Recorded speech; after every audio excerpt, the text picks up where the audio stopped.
Hello everyone. ఈరోజు మనం బీఎస్సీలో ఉండే అగ్రికల్చర్ అనే ఒక కోర్స్ గురించి తెలుసుకుందాం.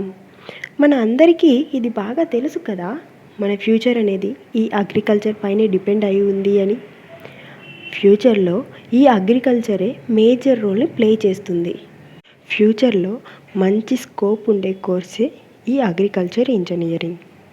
ఓకే, ఈ బీఎస్సీ ఇంజనీరింగ్లో మనం ఎలాంటి సిలబస్ నేర్చుకుంటామని చూస్తే microbiology, soil science, genetics, plant breeding, food microbiology and post harvesting methods.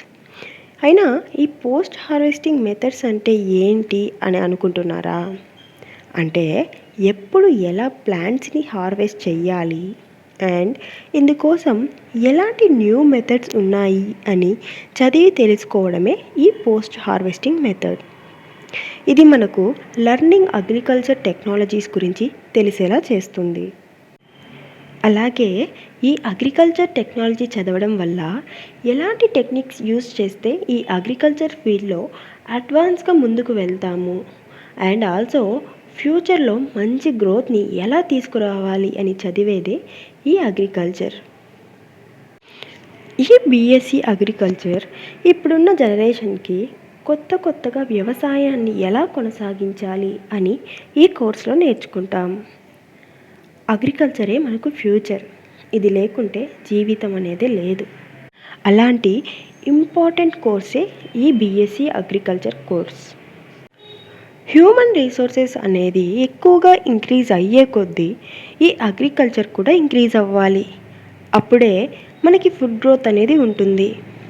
So agriculture గ్రోత్ని పెంచడానికి కొత్త మిషన్స్ని ఎలా తయారు చేయాలి, ఆ తయారు చేసిన వాటిని వ్యవసాయం కోసం ఎలా ఉపయోగించుకోవాలి అని చదువుకోవడమే ఈ బీఎస్సీ అగ్రికల్చర్.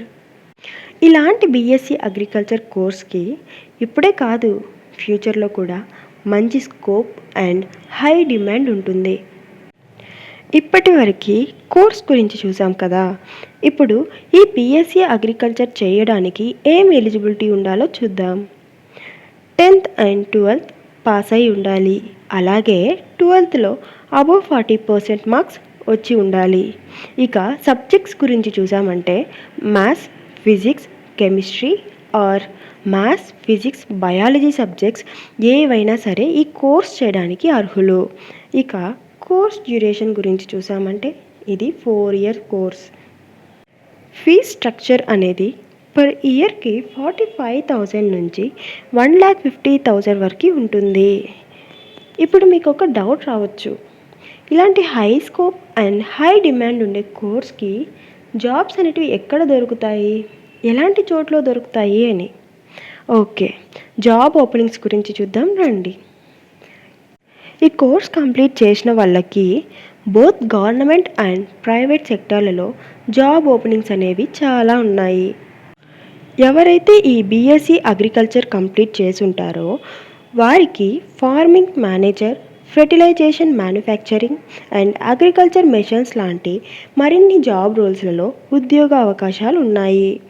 వీరికి పర్ ఇయర్కి యావరేజ్గా 3 lakhs నుంచి 10 lakhs వరకు శాలరీ అనేది ప్రొవైడ్ చేస్తున్నారు.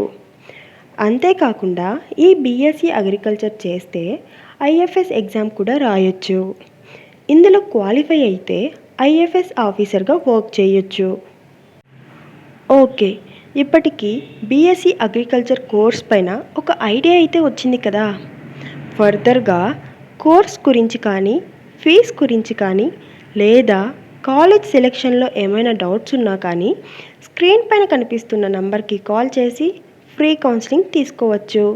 Thank you for watching.